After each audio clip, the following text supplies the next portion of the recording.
तो क्या बोलती है अपनी बच्ची बंटा भवन। आज मैं एक महत्वपूर्ण टॉपिक पे बात करने वाला हूँ कि भगवान ने हमें कुछ ऐसी दिव्य शक्ति दी है कि हम चाहे तो अपनी जिंदगी अच्छाई की राह में चल सकते हैं, लेकिन हम चलते नहीं, और दूसरों को उस दिशा के राह में मदद कर सकते हैं, लेकिन मदद करते नहीं। अगर तुम्हें भी जानना है कि भगवान की वो दिव्य शक्ति क्या है, वो राज क्या है जो हमें दी गई है लेकिन हम उसका इस्तेमाल करते नहीं, तो तैयार हो जाओ, क्योंकि मैं आज तुम्हें उस सत्य से परिचय कराऊंगा। तो फिर पहले बीड़ी को मुंह से निकाल के फेंको, अपने लड्डुओं को जेब में ही बंद रखो, शीशे को लेकर अपने माथा को फोड़ना बंद करो और शुरू करते हैं जल्द से जल्द।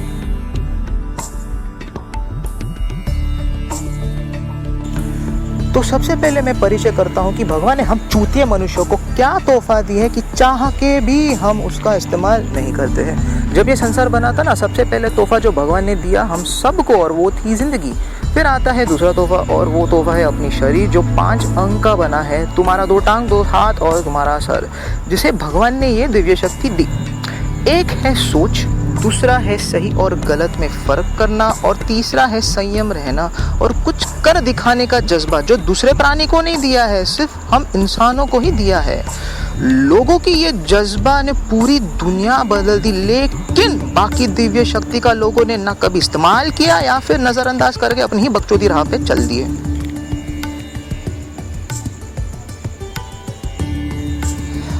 अब आ जाते हैं कि लोगों ने कैसे इन शक्तियों का खंडन किया या फिर नजरअंदाज किया या फिर इन तोहफों का दुरुपयोग किया। तुम लोग बुरा मानोगे, लेकिन ये इंसान की ही फितरत में सदियों से आ रहा है कि दूसरों को चूतिया कैसे बनाए और अपने आप को चूतिया कैसे बने रखे।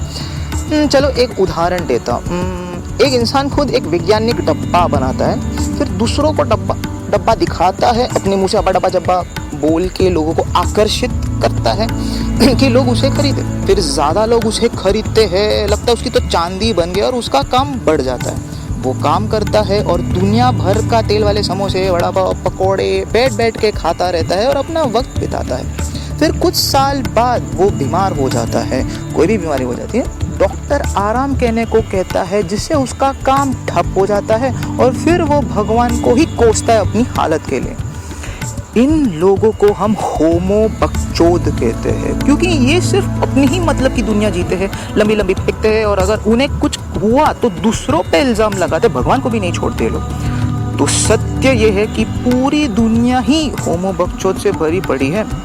ये लोग भूल जाते हैं कि फालतू चीज़ खा के और फालतू की दुनियादारी में ध्यान देके तुम अपने आप को नुकसान ही पहुंचा रहे हो और भगवान की दी गई शक्ति का दुरुपयोग कर रहे हो। ऐसा नहीं है कि हम सब होमो बकचोद हैं जो चूतिया पैकेज अपनी ज़िंदगी चला रहे हैं, ना। कुछ ऐसे भी लोग हैं जो भगवान के दिए हुए दिव्य शक्ति का सही उपयोग कर रहे हैं और दूसरों के भी मदद कर रहे हैं कि वो भी अच्छी ज़िंदगी जिए। चलो मैं बताता हूँ कि इस लॉकडाउन में मैंने और क्या क्या किया है। पहले योगा जो मैं अभी कर रहा हूँ वो है एक पदा शीर्षासन और द्विपदा शीर्षासन। ये मैं तुम लोगों को करने के लिए नहीं कह रहा हूँ, ठीक है, लेकिन तुम लोग को ये दिखा रहा हूँ कि मैं भगवान को याद रख के अपने आप को कष्ट दे के मैंने क्या हासिल कर रहा हूँ इस चीज़ से, ठीक है। मैं भी इंसान हूँ, मेरी भी गांठ फट के 4 हो जाती है करने के लिए, ठीक है, लेकिन इस शक्ति का फ़ायदा सिर्फ मुझे ही मालूम है। पहले ये योगा हर इंसान की बस की बात नहीं है। 1 टांग या 2 टांग सिर पे रखना कोई हलवा नहीं है, लेकिन यही वो दिव्य शक्ति है जो इंसान को दिशा देती है। और अगर तुम ये कर सकते हो तो तुम कुछ भी कर सकते हो, अपने आप को बदल सकते हो, तो किसी की भी ज़िंदगी बदल सकते हो। सिर्फ मेहनत और लगन होनी चाहिए। सालों की तपस्या के बाद इन दिव्य शक्ति का हमें प्राप्त होता है। इन्हीं तोहफों के वजह से पूरी दुनिया में, हमारी देश में साधु और ऋषि मुनियों का सम्मान और आदर की जाती है। दूसरा जो योगा कर रहा हूँ वो है तितिबासना या फिर फायरफ्लाई पोज, बी पोजिशन। और ये भी आसान नहीं है। पहले मैं यहाँ खड़ा हूँ और मैं अपने हाथ नीचे की ओर जा रहा हूँ ज़मीन की तरफ, फिर मैं अपने पैर को अपने कंधों के तरफ लगा रहा हूँ। मेरी मुंडी नीचे है, मेरे दोनों हाथ मेरी गांड की तरफ है और उसमें पकड़ रहा हूँ। इसका ये फ़ायदा ये है कि ये डाइजेशन इम्प्रूव करता है, रीढ़ की हड्डियों को खोल देता है और तुम्हें ज़्यादा फ्लेक्सिबल, मतलब तुम फ्लेक्सिबल हो और चुस्त तंदुरुस्त रहो।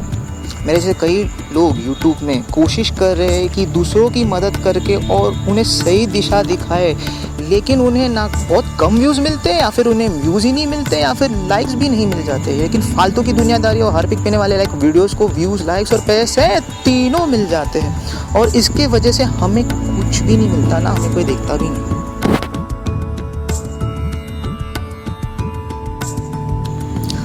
बॉस एक बात माननी पड़ेगी, लॉकडाउन ने हम सबको बहुत कुछ सिखाया और दिखाया भी। एक चीज़ जो मुझे देखनी मिली और वो है पावली पब्लिक। जब लोग पागल हो जाते हैं ना तो वो सारी शक्तियाँ खो बैठते हैं और उनके पास सोचने की भी ताकत नहीं होती है। भैंचोद, जब लॉकडाउन में जिम बंद था तो लोगों को लग रहा था कि जिम के बिना वर्कआउट ही नहीं हो सकता, असंभव। क्योंकि उन लोगों को लग रहा था कि डंबल, प्लेट, रॉड और मशीन के बिना जिम नहीं कर सकते। तो मैं आज बताने वाला हूँ कि मैंने लॉकडाउन में क्या क्या वर्कआउट और कैसे ऐसे वर्कआउट किए। अच्छा, ये सिलेंडर वाला एक्सरसाइज करने के पहले सबसे पहले चेक करें कि सील बंद है, दूसरा कि लीकेज नहीं हो रहा है और सिलेंडर खाली होनी चाहिए। ठीक है, अब आते हैं पहली एक्सरसाइज की ओर और वो है स्टैंडिंग सिलेंड्रिकल प्रेस। सबसे पहले खाली सिलेंडर को उठा के अपने एक पैर पे रखो और फिर उठाओ। जैसे आप सब देख ही रहे हैं कि मैं यहाँ पर सिलेंडर दोनों साइड पकड़ के उठा रहा हूँ। मेरे जो पीठ है वो सीधा है और मेरा चौड़ या फिर सीना आगे है। मैं सांस बार बार लगातार ले रहा हूँ। ठीक है, इस एक्सरसाइज से शोल्डर की मसल को टोनिंग देने में मदद मिल जाती है। अगर आपको शोल्डर में थोड़ा प्रेशर लग रहा है तो आपका वर्कआउट बराबर है। अगर आपको सिलेंडर भारी लग रहा है तो ये एक्सरसाइज मत करो या फिर किसी भी दोस्त या परिवार या सदस्यों की मदद लेना। ठीक है, जाते हैं दूसरे एक्सरसाइज की ओर और वो एक्सरसाइज है सिलेंड्रिकल फ्रंट स्क्वाट। यहाँ पर मैंने अपने दोनों हाथों को आगे रखा है, लेकिन इसके पहले फिर से कह रहा हूँ ये एक्सरसाइज अपने रिस्क में करो या फिर किसी सपोर्ट लेके करो या फिर मत करो बॉस, कसम से, जब तक तुम तैयार नहीं हो। ठीक है, अब आगे बढ़ते हैं। मेरी पीठ सीधी है, आगड़ा बागड़ा या टेढ़ा नहीं है। दूसरा, मेरा सिर्फ पैर पे ही प्रेशर आ रहा है, हल्का दर्द। ठीक है, इसका ये मतलब है कि तुम्हारा एक्सरसाइज सही जा रहा है। यहाँ पर सांस लेना बहुत ज़रूरी है क्योंकि पैरों के साथ साथ एब्स पे भी प्रेशर आ जाता है। इस एक्सरसाइज से कोर पावर बढ़ जाता है और पैर में मजबूती भी हो जाती है, इसलिए ध्यान रखें। अब जाते हैं आखिरी एक्सरसाइज की ओर और वो है सिलेंड्रिकल बेंच प्रेस।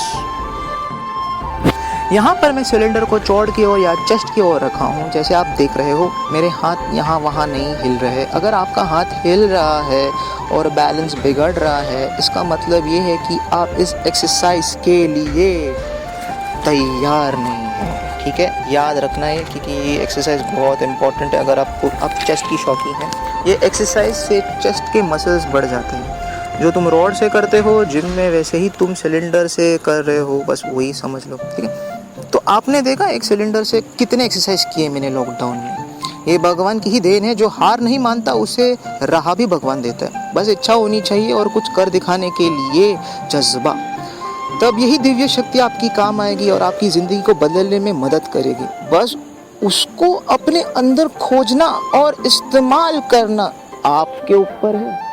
तो अगर आपको ये वीडियो पसंद है तो लाइक मारो यार। ऐसे ही और वीडियो अगर आपको देखना पसंद है तो सब्सक्राइब करो।